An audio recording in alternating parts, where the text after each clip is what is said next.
My name's Chloe. I'm an occupational health apprentice and I started working in January 2025.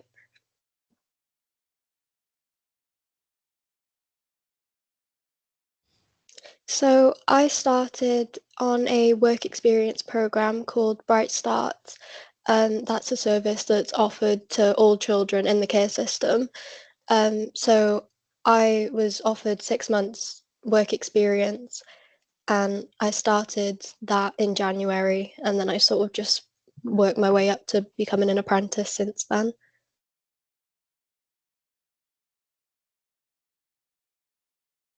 So I started my work experience just a week after my 16th birthday, after hearing like about the opportunity through Bright Starts. And at the time, I was absolutely petrified. I didn't finish school, I didn't have any qualifications, and I came into it like I had no idea what to expect. But I think most of all, I was like worried how people would see me because I had been in care for the past few years before I started working. I was worried that people would judge me for that. I think because there's so many stereotypes like about people who have been in the care system and that like we're troublemakers and we don't achieve anything and we're not reliable. And I carried a lot of fear that like that's how people would see me and that it would just define me forever. When I first started, I joined People Assurance and Experience, and I was working with Helen Palmer, and I helped with things like visa checks and right to work documentation. And it was a really good experience for me. Helen was really kind and really patient, and the entire team was really good with me. I think that really like helped me settle in, but also like it made me realize that this is what I wanted to do, and this is like the career path I wanted to go down. And then after I worked there, I went on to work with the e-rostering team and I worked very closely with Paul Jones, and that was a really good experience for me. I think it played a huge part in getting me to where I am now. Paul was really good with me. He was really patient, really supportive. And like he always took the time to explain things properly, which meant like a lot to me because I never felt silly asking questions, and that I think that gave me a lot of confidence. Um, and that's how I started to understand how the organization works and I began to like find my place in it.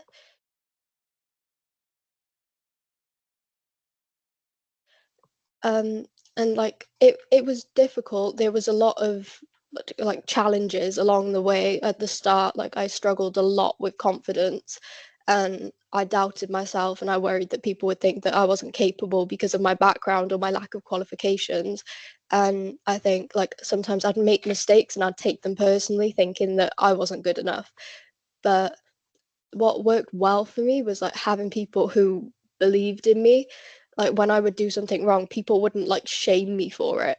Like everyone was really supportive because they knew that I didn't come into this knowing everything. And I think that helped me quite a lot.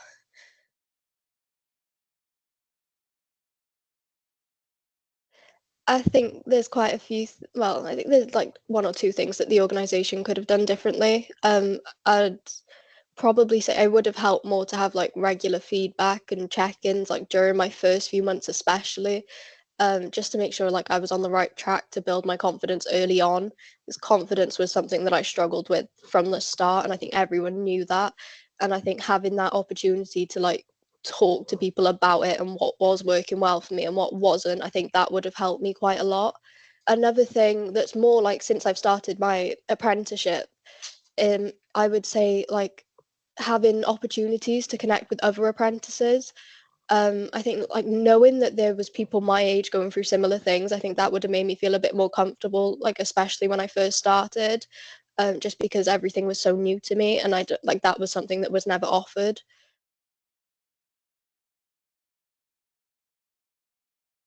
I'm working in occupational health now. I'm an apprentice.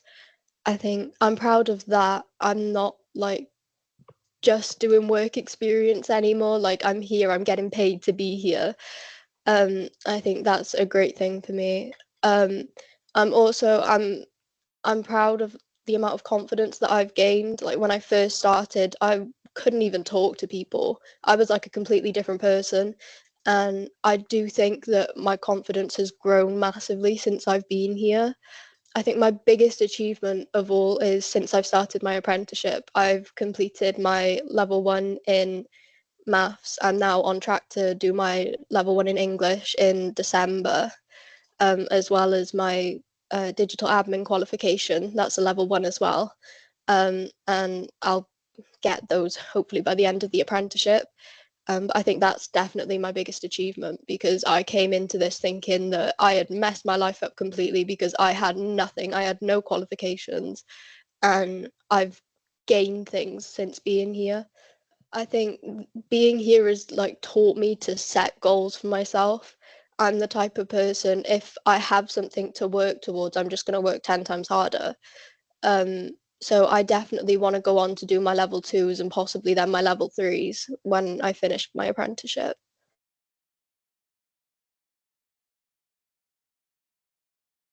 If I was to give advice to anyone who has been in my position, especially people who have been in the care system or people who didn't finish school, I would just want them to know that it does not define you at all.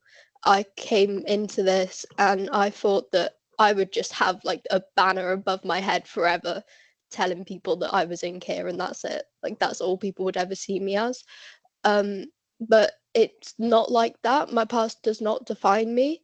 And I think with the right people around you and the right opportunities, you can build something great. And I think that's exactly what I've done.